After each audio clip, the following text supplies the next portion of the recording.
حضرت جنید بغدادی رحمت اللہ علیہ نے ایک مرتبہ دل میں خیال کیا کہ اگر شیطان سے ملاقات ہو جائے تو ایک سوال کروں گا، اور انہوں نے ایک دن اللہ سے بھی دعا کر دی کہ اے اللہ کبھی شیطان سے ملاقات کرا دے تاکہ اس سے سوال کر لوں۔ ایک دن نماز پڑھ کر مسجد کے باہر نکلے تو ایک بوڑھا آدمی باہر کھڑا تھا۔ حضرت جنید رحمت اللہ علیہ نے اس کو دیکھ کر کہا کہ کون ہو تم؟ کہنے لگا کہ میں وہی ہوں جس سے ملنے کی آپ کو بہت آرزو اور تمنا تھی۔ حضرت سمجھ گئے کہ یہ اصل میں شیطان ہے۔ میں شیطان ہوں۔ شیطان نے کہا کہ آپ مجھ سے کیوں ملنا چاہتے تھے؟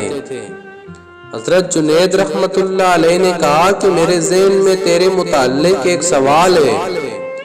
سوال یہ ہے کہ جب اللہ تعالیٰ نے تجھے حضرت آدم علیہ السلام کو سجدہ کرنے کا حکم دیا تو میری سمجھ میں نہیں آتا کہ آخر تجھے کس چیز نے اللہ کے حکم کی تعمیل سے منع کیا؟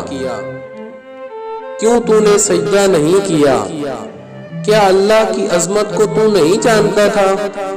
ارے تجھے اللہ کی معرفت حاصل تھی، اللہ کی عظمتوں اور جلالتوں سے تو واقف تھا۔ اس قدر اللہ کی قربت رکھنے کے باوجود جب اللہ نے تجھے حکم دیا کہ آدم کو سجدہ کرو تو نے آخر کیوں سجدہ نہیں کیا؟ اس پر شیطان کا جواب کیا تھا وہ سننے کے قابل ہے۔ اس کے جواب نے کچھ دیر کے لیے حضرت جنید رحمت اللہ علیہ کے ہوش اڑا دیے۔ اس نے کہا کہ اے جنید، آپ جیسا توحید پرست آدمی اور یہ مشرکانہ سوال؟ آپ جیسا توحید پرست ایک اللہ کو ماننے والا، ایک اللہ کی پوجا کرنے والا، اور آپ کے ذہن میں ایسا سوال آ رہا ہے جو مشرکانہ ہے، یہ سوال کہ میں نے غیر اللہ کو سجدہ کیوں نہیں کیا؟ کہنے لگا کہ آدم تو غیر خدا تھے، خدا تو نہیں تھے، میں غیر اللہ کو سجدہ کیوں کر لیتا؟ آپ جیسا توحید پرست آدمی ایسا مشرکانہ سوال میرے سے کر رہا ہے، بڑے افسوس کی بات ہے۔ حضرت جنید رحمت اللہ علیہ کہتے ہیں کہ جب اس نے یہ بات مجھ سے کہی تو مجھے لگا کہ ہاں یہ تو ٹھیک کہہ رہا ہے، اور پھر تھوڑی دیر کے لیے مجھے ایسا معلوم ہوا کہ میرا ایمان سلب ہو رہا ہے۔ اس لیے میں سناٹے میں پڑ گیا، ہوش و آواز باقی نہ رہے۔ میں سوچنے لگا کہ اس کو کیا جواب دوں، اس لیے کہ جب وہ کہہ رہا ہے کہ تم ایک اللہ کو ماننے والے ہو اور مجھے پوچھتے ہو کہ آدم کو سجدہ کیوں نہیں کیا؟ حضرت جنید رحمت اللہ علیہ کہتے ہیں کہ میرے ذہن میں جواب نہیں آیا۔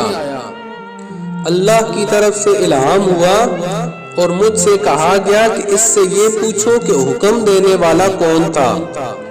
حکم دینے والا جب خود کہہ رہا ہے کہ فلاں چیز کو سجدہ کرو تو توحید اسی کا نام ہے کہ اس کی بات کو مان لیا جائے۔ حضرت جنید رحمت اللہ علیہ کہتے ہیں کہ اس الہام کے بعد میرا ایمان برقرار ہوا، ورنہ تو مجھے ایسا معلوم ہوا کہ میرے ایمان میں تزلزل پیدا ہو گیا ہے۔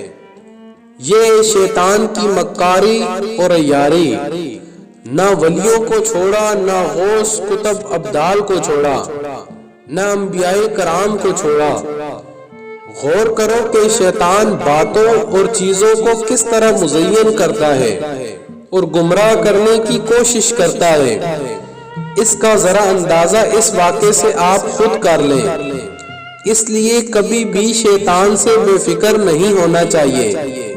شیطان کی عیاری اور مکاری سے بسا اوقات انسان بے ایمان بھی ہو جاتا ہے، لیکن اسے خبر نہیں رہتی کہ میں بے ایمان ہو گیا ہوں۔